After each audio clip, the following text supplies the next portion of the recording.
Barrister Fuad যখন কিছু কথা বলেছেন, বাংলাদেশ সেনাবাহিনীর কিছু কিছু সদস্যের রাজনৈতিক বিষয়ে যখন উনি কথা বলেছেন, এই বিষয়টাকে প্রাতিষ্ঠানিকভাবে সেনাবাহিনীর বিরুদ্ধে লিখে অনেকে অনেক কথা বলেছেন। ভাই, আমাদের দেশে যখন আন্দোলন হয় আমরা বলি না যে পুলিশ তুমি যতই মারো বেতন তোমার 612, এরকম একটা স্লোগানের কথা মনে আছে তো? এটা তো পুরো পুলিশ প্রতিষ্ঠানের বিরুদ্ধে কথা না, এটা হচ্ছে একটা ক্ষোভের প্রকাশ, এটা হচ্ছে একটা প্রতিবাদী ভাষা।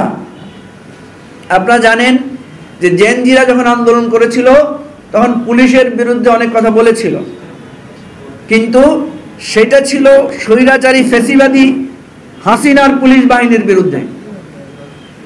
আমাদের প্রত্যেকটা বক্তব্য, প্রত্যেকটা কথা, প্রত্যেকটা প্রতিবাদ স্বৈরাচার এবং ফ্যাসিবাদের তল্পি বাহকদের বিরুদ্ধে, এবং আমাদের এই বক্তব্য অত্যন্ত ন্যায্য।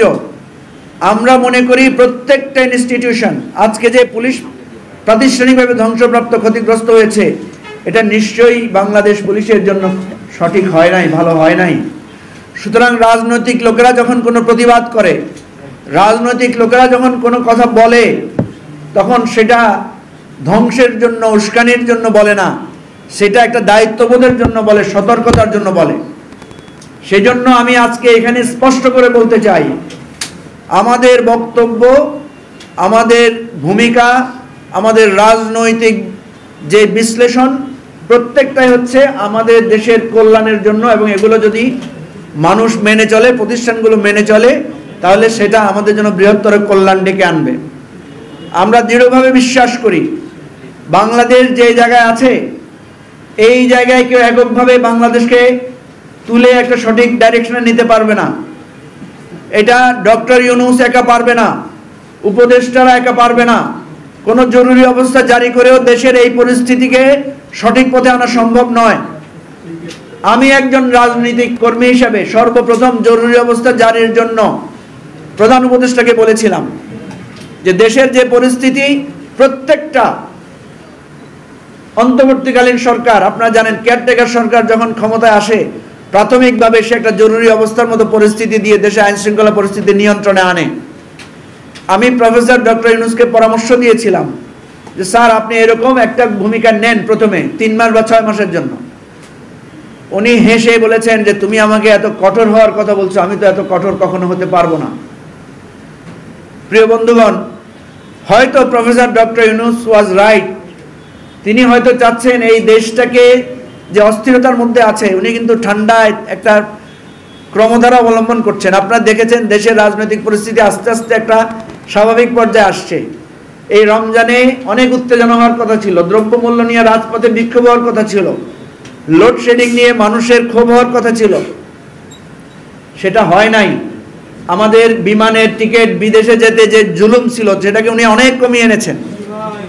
আস্তে আস্তে প্রত্যেকটা ক্ষেত্রে, আন্তর্জাতিক মহলে, সব জায়গায়, এবার যে জাতিসংঘের মহাসচিব এসেছেন 4 দিনের সফরে, এটা বাংলাদেশের জন্য অসামান্য, অসাধারণ অর্জন। সুতরাং আমাদের সবার সাহায্য লাগবে, সেনাবাহিনী, পুলিশ, বিজিবি, সরকার, উপদেষ্টারা, আমাদের সকল রাজনৈতিক দলের সহযোগিতা লাগবে, এবং সহযোগিতা দিয়েই আমাদেরকে একটা জায়গায় পৌঁছাতে হবে। আমরা অনুরোধ করব, অনেক ন্যায্য কথা আছে, সেটাও কিন্তু কৌশলগতভাবে বলতে হয়। ব্যারিস্টার ফুয়াদ, উনি একটু আউটস্পোকেন, উনি বিদেশে লেখাপড়া করেছেন, যার কারণে এই বাংলাদেশ সম্পর্কে তার একটা প্রত্যাশা আছে, তার একটা ভালোবাসা আছে, যার কারণে তিনি এই দেশে ফিরে এসেছেন রাজনীতি করার জন্য, এবং নতুন ধারার রাজনীতির উনি একজন প্রবক্তা। যার কারণে আমরা দেখি সর্বস্তরে তার একটা কথার গ্রহণযোগ্যতা তৈরি হয়েছে। ভাই, মানুষ যদি 10টা কথা বলে, তার 2টা ভুল হইতে পারে না? আপনাদের মনে আছে হাসনাত আব্দুল্লাহ একবার বিএনপির ভারপ্রাপ্ত চেয়ারম্যান তারেক রহমান সম্পর্কে একটা উস্কানিমূলক বা ভিন্ন ইঙ্গিতমূলক একটা বক্তব্য দিয়েছিল। ব্যারিস্টার ফুয়াদ এটার তীব্র প্রতিবাদ জানিয়েছিল।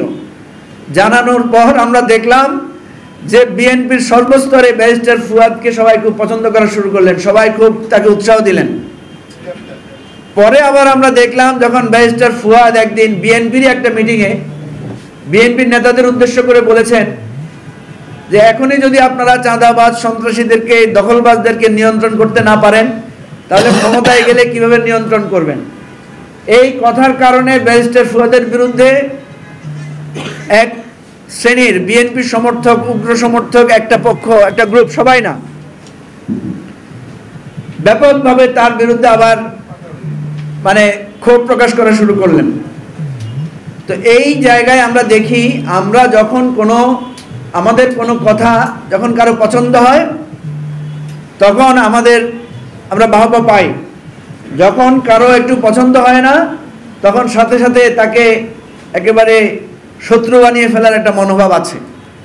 তো সেজন্য আমরা দেখেছি হাসিনা 4 আগস্ট করেছিলেন, 5 আগস্টও করেছিলেন, পুলিশকে উনি মুখে ঠেলে দিয়েছেন, র্যাবকে জনগণের মুখে ঠেলে দিয়েছেন, বিজিবিকেও ঠেলে দেওয়ার চেষ্টা করেছেন, সেনাবাহিনীকেও জনগণের মুখোমুখি করার, ঠেলে দেওয়ার চেষ্টা করেছিলেন। কিন্তু আমরা জানি সেনাবাহিনী অ্যাজ এ প্রতিষ্ঠান এটা প্রতিহত করেছিল, প্রতিবাদ করেছিল এবং এটাতে সম্মত হয় নাই। শুধু এইবার না, স্বৈরাচারী এরশাদও চেষ্টা করেছিলেন সর্বশেষ তার গদি রক্ষার জন্য সেনাবাহিনীকে জনগণের মুখোমুখি করে দেওয়ার। সেই সময় আমরা দেখেছি অ্যাজ এ ইনস্টিটিউশন বাংলাদেশ সেনাবাহিনী কখনো জনগণের মুখোমুখি দাঁড়ায় নাই। সেনাবাহিনীকে ব্যবহার করার চেষ্টা করা হয়েছিল অতীতেও, কিন্তু প্রতিষ্ঠান হিসাবে সেনাবাহিনীকে কেউ জনগণের মুখোমুখি দাঁড় করানোর জন্য ব্যবহার করতে পারে নাই, বরং কখনো কখনো উল্টা হয়েছে। সেজন্য আমরা স্বনির্বন্ধভাবে অনুরোধ করব, এখানে সেনাবাহিনী, পুলিশ, বিজিবি, আনসার আর আমরা সাধারণ জনগণ সবাই মিলে আমরা কিন্তু এই বাংলাদেশের নাগরিক, আমরা কিন্তু এই দেশের আলো বাতাসে বেড়ে উঠেছি। আমরা সবারই, যিনি সেনাবাহিনীর সদস্য ওনার 4টা ভাই থাকলে আর 4টা ভাই এই দেশমাতৃকারী মা বাবারই সন্তান। সুতরাং ষড়যন্ত্র প্রাথমিকভাবে জয়ী হওয়ার একটা লক্ষণ দেখা দিতে পারে, ষড়যন্ত্র প্রাথমিকভাবে একটা উত্তেজনা তৈরি করতে পারে, কিন্তু চূড়ান্ত সময়ে ষড়যন্ত্র কখনো সফল হয় না। আমরা আওয়ামী লীগকে বারবার বুঝিয়েছিলাম, আপনারা জানেন এবি পার্টি একটা মধ্যপন্থী রাজনৈতিক দল। বাংলাদেশে মধ্যপন্থায় থাকা খুব কঠিন। আপনি মধ্যপন্থায় থাকলে আপনাকে কেউ না কেউ দালাল, কেউ না কেউ শত্রু মনে করবে। আপনাদের মনে থাকার কথা, আমাদের দলের সাধারণ সম্পাদক